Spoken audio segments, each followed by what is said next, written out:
Well, good morning everyone. Thanks so much for coming. That's very good of you. Just to confirm, my name is Kenneth Bannerman. I'm the founder and head of the Airfields of Britain Conservation Trust, which is the world's first national airfield charity. We're based in Glasgow and we formed in 2006. So as we have already done the last couple of days in Shropshire at Atcham and High Arkle airfields, we're very happy to be here today to honour Seighford airfield and all the very brave and dedicated people who have served here. Before I give you a quick history of the airfield, I'll introduce, of course, Andrew Greaves, who we're very grateful for your help to, who'd like to say a few words.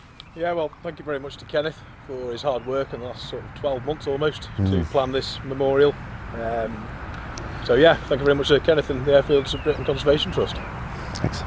Okay, hi, I'm Tony Moore. I'm the chairman, currently the chairman of Staffordshire Gliding Club. This bit of ground we're standing on is quite interesting because those daffodils originally grew at our last site, which was Morridge. The ashes of some of our members were scattered onto those. So that's a memorial to some of the glider pilots who flew at Morridge, which is quite apt because it's right next to this one.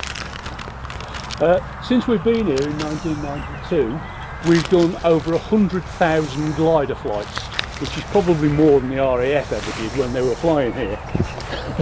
So again, thanks to Ken for what he's done. Thank you. Thanks very much, and really appreciate all your help. Thank you. Well, just to give this quick history and why it just matters in the bigger picture.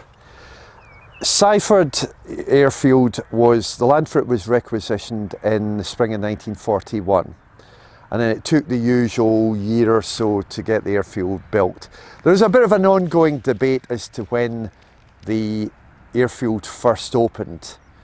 So without going into all that detail, there are about 3 or 4 different opening dates that are suggested anyhow in 1942 and one at the start of 1943. So before we sort of give the big reveal, as they say, you will see that the opening date precisely that we quote is to do with bomber command records you can find at the National Archives in London.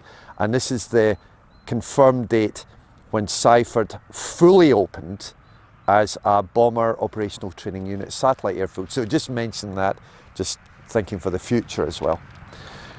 Now this airfield was the satellite to Hexham, which incidentally has confirmed to us that they want a memorial as well. So hopefully we'll get that one done similar to here later this year. Again long planned in advance.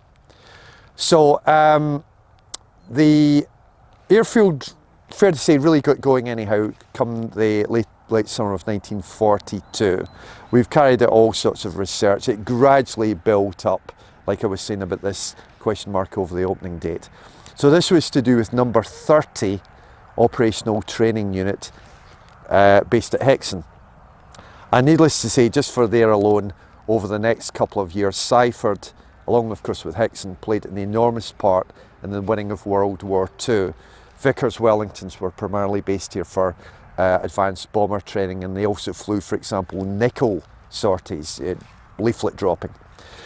There was a significant change come October 1944, when partly, a lot of it to do with the tragedy of Arnhem, the OTU stopped using Seighford, and Seighford was then transferred to become the satellite of Peploe in Shropshire for a unit called number 23 Heavy Glider Conversion Unit, training glider pilots. That didn't stay long, and it had left here at the start of 1945. And then the Pilots Advanced Flying Unit that was based at Wheaton Aston, which incidentally, they have said they want a memorial as well, so we're going as fast as we can there. We were just there yesterday. It used Seighford as a relief landing ground until the summer of 1946. After that, the airfield gradually wound down. The army had moved in by the autumn, and then Seighford was officially abandoned by the RAF during 1947, and it was parented very loosely by Shawbury.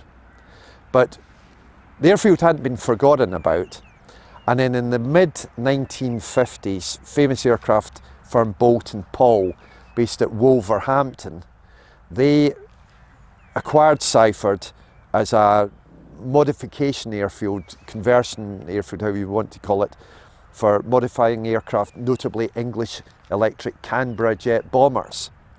So this carried on until the start of 1966. Flying in a way has never really gone away from Seighford since then. I mean, as you'll no doubt know, there were airport plans in the mid-1960s, which only finally petered out in 1971. Then there was, for example, free fall parachuting here for a while. And of course, not forgetting the Staffordshire Gliding Club that arrived here in the spring of 1992 from Norwich. So this place, just in terms of aviation, is still relevant. But of course, looking, this is what I'm saying, at the bigger picture, when you think about the industrial estate and the hangars that used to be there, thinking about the Polish resettlement camp that was here after World War II, and just as almost like a motto for our charity, jobs, facilities and services, Seighford Airfield is still enormously relevant in all of our everyday lives. But this is the case with all of our airfields in Britain, whether active or disused. Suffice to say there, we just cannot remotely afford to lose our airfields. They are the most tremendous forces for good. But just on a quick personal note, I was saying the last 1 or 2 days, as said the lady here, that I recognised this as far back as 1973, when I was not quite 10 years old. As you can see in our very popular website, in one page just mentioned passing. And even at that very young age, I just recognised not only how phenomenally important our airfields were, are and always will be, again, active and disused, but also how abysmally badly so many of them were being treated, and not forgetting all the very brave and dedicated people who served that, and in turn their families. And it was a classic case of something just really, really had to be done. So since the charity finally formed back in 2006, it's fair to say that for our part anyhow, we are making the most almighty difference in advancing society for the better, as it should be for all of us. That goes without saying.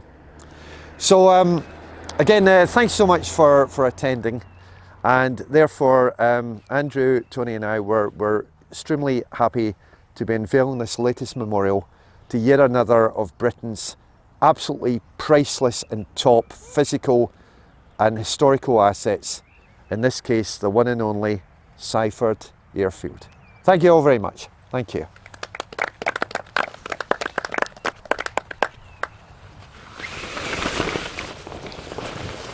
Thanks so much. Thank you, Kenneth. Thank you. Thank you.